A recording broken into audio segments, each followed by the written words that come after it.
Real estate ಅವ್ರದ್ದು ಹಾವಳಿ ಜಾಸ್ತಿ ಆಗೋಗಿದೆ. ಬೆಂಗಳೂರು ನಾರ್ತಲ್ಲೂ ಅಷ್ಟೇ, ಏರ್ಪೋರ್ಟ್ ಆದಮೇಲೆ ಅಲ್ಲಿ ಯಾರ್ಯಾರು ಒಕ್ಕಲುತನ ಮಾಡ್ತಾಯಿದ್ರು ಅವ್ರ ಭೂಮಿನೆಲ್ಲ ಬಂದರು ಆಂಧ್ರದವರೇ ಕಬ್ಜಾ ಮಾಡಕ್ಕೆ ಹೋಗ್ಬಿಟ್ಟಿದ್ದಾರೆ. ಎಲ್ಲ ರಾಜಕಾರಣಿಗಳು 100-200 ಎಕರೆ ಮಾಡ್ಕೊಂಡಿದ್ದಾರೆ. ಈ ಭಾಗದಲ್ಲೂ ಕೂಡ ಆ ಥರ ಆಗಬಾರ್ದು, ಒಂದಷ್ಟು ಕೃಷಿ ಭೂಮಿನೂ ಉಳಿಬೇಕು ಅನ್ನೋದು ಆಶಯವಾಗಿದೆ. ಇದನ್ನು ಅರ್ಥ ಮಾಡಿಕೊಂಡು ಯಾವುದರಿಂದ ಬೆನಿಫಿಟ್ ರೈತರಿಗಿದೆ, ಒಳ್ಳೆ ಆರ್ಥಿಕವಾಗಿ ಅವರಿಗೆ ಅನುಕೂಲವನ್ನು ಮಾಡಿಕೊಡ್ತೀವಿ, ಒಳ್ಳೆ ಕಾಂಪೆನ್ಸೇಷನ್ ಕೊಡ್ತೀವಿ ಅಂತ ನೀವು ಕನ್ವಿನ್ಸ್ ಮಾಡಿ ಸರ್. ಯಾರ ಮಾತಿಗೆ ಜನ ತಲೆ ತೂಗ್ತಾರೋ ಅದರ ಪ್ರಕಾರವಾಗಿ ಮಾಡಿ ಸರ್. ಒಂದೇ ಸಮುದಾಯದ ಇಬ್ಬರು ನಾಯಕರು ಈ ರೀತಿ ಜಗಳ ಆಡ್ತಾ ಇರುವಂಥದ್ದು ಬೇರೆ ಇದಕ್ಕೆ ಯಾವ ಮೆಸೇಜ್ ಕೊಟ್ಟಾಗುತ್ತೆ ಸರ್? ನೋಡಿ, ಇದು ಒಂದು ಸಮುದಾಯ ಅಂತಲ್ಲ, ಕರ್ನಾಟಕದಲ್ಲಿ ಬಹಳಷ್ಟು ಜಾತಿ ಜನಾಂಗಗಳು ಒಕ್ಕಲುತನವನ್ನು ಮಾಡ್ತವೆ. ಭೂಮಿ ಮೇಲೆ ಒಂದು ಪ್ರೀತಿ ಇರುತ್ತೆ ಅವಕ್ಕೆ. ಏನು ಅಂತಂದರೆ ಅಲ್ಲಿ ಬೆಳೆದಿರ್ತಾರೆ, ಆ ಭೂಮಿ ಜೊತೆ ಒಂದು ಅವಿನಾಭಾವ ಅಂತ ಸಂಬಂಧ ಇರುತ್ತೆ. ಒಂದೊಂದು ಸಾರಿ ಆರ್ಥಿಕವಾಗಿ ತುಂಬ ಅದರಿಂದ ಅನುಕೂಲಗಳಾಗುತ್ತೆ ಅಂದರೆ ಆ ಸಂಬಂಧದ ಹೊರತಾಗಿಯೂ ಕೂಡ ಅವ್ರು ಯೋಚನೆಯನ್ನು ಕೂಡ ಮಾಡ್ತಾರೆ. ಹಾಗಾಗಿ ರೈತನ ಭೂಮಿಯನ್ನು ತೊಗೊಳ್ಬೇಕಾದ್ರೆ ಒಂದು ಸಣ್ಣ ಕನ್ಸಲ್ಟೇಷನು ಅವನ ಜೊತೆ ನೇರವಾಗಿ ಮಾಡಿದರೆ ಅನುಕೂಲ. ಯಾಕಂದರೆ ರೈತರ ಹತ್ರ ಹೋಗಿ ನಾವು ಅವ್ರ ಹತ್ರ ಓಟ್ ಹಾಕ್ಸ್ಕೊಂಡು ಗೆದ್ದಾದ ಮೇಲೆ ಅವ್ರ ಭೂಮಿಯನ್ನು ನಾವು ಒತ್ತಾಯಪೂರ್ವಕವಾಗಿ ಕಿತ್ಕೊಳ್ಳೋ ಪ್ರಯತ್ನ ಮಾಡೋವಂಥದ್ದು ಸರಿಯಲ್ಲ. ಆ ಕಾರಣಕ್ಕೋಸ್ಕರ ಒಂದು ಸಂಘರ್ಷವನ್ನು ಬಿಟ್ಟು ಸಮಾಧಾನದಿಂದ ರೈತರ ಹತ್ರ ಎದುರುಗಡೆ ಕೂತ್ಕೊಂಡು ಚರ್ಚೆ ಮಾಡಿದ್ರೆ ಒಳ್ಳೆಯದು.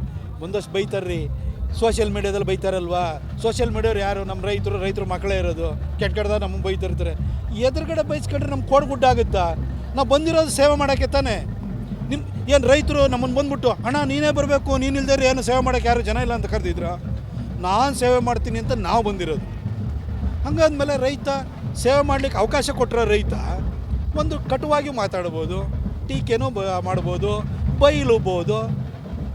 ಅದನ್ನು ಸಮಚಿತ್ತತೆಯಿಂದ ತೆಗೆದುಕೊಳ್ಳಿ. ನಿಮ್ಮನ್ನು ಆ ಸೀಟ್ ಮೇಲೆ ಕೂರಿಸಿದ ಮೇಲೆ ನಿಮಗೆ ಕೋಡ್ ಬಂದಿರೋದಲ್ವಾ? ಆ ಕೋಡನ್ನು ಕಿತ್ತಾಕ ತಾಕತ್ತು ಕೂಡ ರೈತನಿಗೆ ಇದೆ ಅಲ್ವಾ? ಮತ್ತು ಕೋಡ್ ಯಾಕೆ ಇಟ್ಕೊಂಡಿದ್ರಿ? ನಿಮ್ಮ ಕೋಡ್ ಬರ್ಸಿರೋನೇ ರೈತ, ಅವನ ಹತ್ರ ತಲೆಬಾಗಿ ಮಾತನಾಡಿ. ಸರ್, ಪ್ರದೀಪ್ ಈಶ್ವರ್ ಅವ್ರು ಹೇಳಿಕೆ ಗಮನಿಸಿದ್ದಾರೆ ಸರ್. ಕುಮಾರಸ್ವಾಮಿ ಈ ಕೋಟೆ ಆಂಜನೇಯ ಸ್ವಾಮಿ ದೇವಸ್ಥಾನದ ಹತ್ರ ಇದ್ದೀನಿ. ಒಳ್ಳೆಯದು, ನಾಡಪ್ರಭು ಕೆಂಪೇಗೌಡರ ಜಯಂತಿ ಆಚರಣೆ ಮಾಡ್ತಿದ್ದೀವಿ. ಒಳ್ಳೆಯವ್ರ ಬಗ್ಗೆ ಮಾತಾಡೋಣ ಇವತ್ತು. ಆ ಬಗ್ಗೆ ಕೋರ್ಟ್ ವಿಚಾರ ನಿಮ್ಗೆ ಹೇಳಿದ್ದೀನಿ, ಹಾಗಾಗಿ ನೀವು ಮಾತಾಡ್ಕೋಬೇಡಿ. ಕುಮಾರಣ್ಣ ನೋಡಿ, ಒಂದು ತಿಳ್ಕೊಳ್ಳಿ, ಈ ಕರ್ನಾಟಕದಲ್ಲಿ ಎಲ್ಲರನ್ನೂ ಕೂಡ ಅಣ್ಣ ತಮ್ಮ ಅಂತ ಕರೆಯೋದು, ಬ್ರದರ್ ಅಂತ ಕರೆಯುವಂಥ ಇವತ್ತು ಬ್ರೋ ಅನ್ನೋ ಲಿಂಗೋ ಇದೆ. ಆದರೆ ಭಾರತ ರಾಜಕಾರಣದಲ್ಲಿ ಎಲ್ಲರನ್ನೂ ಕೂಡ ಬ್ರದರ್ ಅಂತ ಕರೀಲಿಕ್ಕೆ, ಎಲ್ಲರನ್ನೂ ಅಣ್ಣ ತಮ್ಮಂದಿರ್ತಾರ ಅಂತಃಕರಣದಿಂದ ಮಾತಾಡಿಸುವಂಥದ್ದನ್ನು, ಆ ಪ್ರವೃತ್ತಿಯನ್ನು ಮೇಲ್ಪಂಕ್ತಿಯನ್ನು ಹಾಕಿಕೊಟ್ಟಂಥವ್ರು ಕುಮಾರಣ್ಣ. ಅವ್ರನ್ನ ಇವತ್ತೂ ಕೂಡ ಅವ್ರು ಬಂತು ಅಂದರೆ ಜನ ಯಾಕೆ ವಿಶ್ವಾಸ ಇಡ್ತಾರೆ ಅಂದರೆ, ಬಡ್ಡಿ ಮನ್ನಾ ಮಾಡಿದವರು ಅವರು, ಸಾಲ ಮನ್ನಾ ಮಾಡಿದವರು ಅವರು, ಈ ಲೇವಾದೇವಿಯವರ ಕಾಟವನ್ನು ಹೊಡೆಯಲಿಕ್ಕೆ ಅಂತ ಹೊರಟಂಥವ್ರು ಅವರು. ಸಾಕಷ್ಟು ಒಳ್ಳೆ ಕೆಲಸವನ್ನು ಮಾಡಿದವರು ಕುಮಾರಣ್ಣ. ಆ ವ್ಯಕ್ತಿ ಇವತ್ತು ರೈತರ ಪರವಾಗಿ ನಿಂತಿದ್ದಾರೆ ಅಂದರೆ ಅವರ ಮಾತನ್ನು ರೈತರು ಕೇಳ್ತಾ ಇದ್ದಾರೆ. ಯಾಕೆಂದರೆ ರೈತರಿಗೆ ಒಳ್ಳೆಯದನ್ನು ಅವ್ರ ಕುಟುಂಬ ಮಾಡಿದೆ. ಇವತ್ತು HD ದೇವೇಗೌಡರನ್ನ ನಾವು ಮರೆಯೋಕ್ಕೆ ಸಾಧ್ಯ ಇದೆಯಾ? ಇವತ್ತು ಈ ಭಾಗದಲ್ಲಿ ಕಾವೇರಿ ನೀರನ್ನು ಉಳಿಸ್ಕೊಡೋದಿರ್ಬೋದು, ಕಣ್ವ ಡ್ಯಾಮಿನ ವಿಚಾರ ಇರ್ಬೋದು, ಯಗಚಿ ಇರ್ಬೋದು, ಹೇಮಾವತಿ ಇರ್ಬೋದು, ಅಪ್ಪರ್ ಕೃಷ್ಣ ಇರ್ಬೋದು, ಅಪ್ಪರ್ ಭದ್ರಾ ಇರ್ಬೋದು, ಪ್ರತಿಯೊಂದು ವಿಷಯದಲ್ಲಿ, ನೀರಾವರಿ ವಿಷಯದಲ್ಲಿ ಕರ್ನಾಟಕದಲ್ಲಿ ದೇವೇಗೌಡರಿಗೆ ಸರಿಸಾಟಿಯಾದಂಥ ಇನ್ನೊಬ್ಬ ನಾಯಕ ಇಲ್ಲ. ಆ ಕೌಟುಂಬಿಕ ಹಿನ್ನೆಲೆ ಹಂಗೆ ಇದೆ.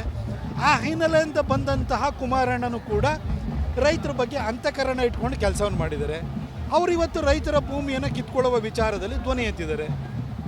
ಆ ವಿಚಾರಕ್ಕೆ ಸೀಮಿತವಾಗಿ ಮಾತನಾಡಬೇಕೇ ಹೊರತು ಯಾರೋ ಏನೇನೋ ಮಾತಾಡೋದು ಬಂದಿರ್ತಾರೆ. ಈ ಥರ ಏನೋ ಒಂದೊಂದು ಸರಿ ಪರಿಸ್ಥಿತಿಯ ಶಿಶುಗಳು, ಅದೇ ರೀತಿಯಲ್ಲಿ ಈ ಗ್ಯಾರಂಟಿ ಸ್ಕೀಮ್ನಲ್ಲಿ ಬಂದಿರ್ತಾರೆ, ಹುಟ್ಟಿರ್ತವೆ ಒಂದೊಂದು, ಅವೆಲ್ಲ ಹಿಂಗೆ ಮಾತಾಡ್ತಿರ್ತವೆ. ಅವಕ್ಕೆ ಗೊತ್ತಿಲ್ಲ, ಇನ್ನು ಮುಂದಿಲ್ಲ ಗೊತ್ತಿಲ್ಲ.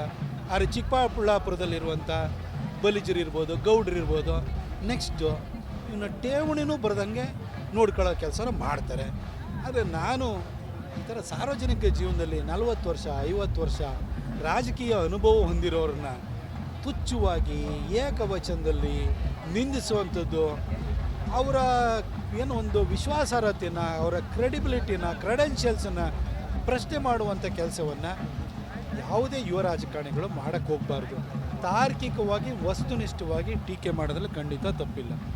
ಆದರೆ ಇದು ಯಾವುದ ಕಿತ್ತೋಗಿರೋ ತೆಲುಗು ಫಿಲ್ಮ್ ನೋಡ್ಕೊಂಡು ಬಂದಿರುವಂಥ ಕಳಪೆಗಳು ಅಲ್ಲಿ ಏನೋ ಕೂತ್ಕೊಂಡು ಹಿಂಗೆ ಡೈಲಾಗ್ ಹೊಡೆಯೋದು, ಇನ್ನೊಂದು ಅದೇನು ರೀ ಅದು, ಮೊಟ್ಟೆ ಹೊಡೆದ್ರೆ ಅದು ಆಮ್ಲೆಟ್ ಆಗುತ್ತಂತೆ, ಒಳಗಡೆಯಿಂದ ಹೊಡೆದ್ಬಿಟ್ರೆ ಅದು ಮುರಿ ಆಗುತ್ತಂತೆ. ಏನು ಶಾಲೆಗೆ ಹೋಗೋ ಮಕ್ಳು ಇರ್ತಾರಲ್ಲ ಇಲ್ಲಿ, ಇಂಥವ್ರ ಥರ ಮಾತಾಡೋರು. ಇವ್ರ ಮಾತನ್ನೆಲ್ಲ ದಯವಿಟ್ಟು ಮೀಡಿಯಾದ ಬಂಧುಗಳು ಕೂಡ ನಿಮಗೆ ಎಂಟರ್ಟೈನ್ಮೆಂಟ್ ಬೇಕು ಅಂದರೆ ಸಿಗ್ತಾರೆ. ಹಿಂದೆ ಒಬ್ಬ ಹರಿಶ್ಚಂದ್ರ ಗೌಡ ಅಂತ ಇದ್ದ, ಅವನಿಲ್ಲ ಇವತ್ತು. ಇನ್ಯಾರೋ ಇನ್ನೊಬ್ಬ ಬಂದಿದ್ದಾನೆ ಗಿರಾಕಿ, ಅವನ ಬಗ್ಗೆ ಕೇಳಕ್ಕೆ ಹೋಗ್ಬೇಡಿ.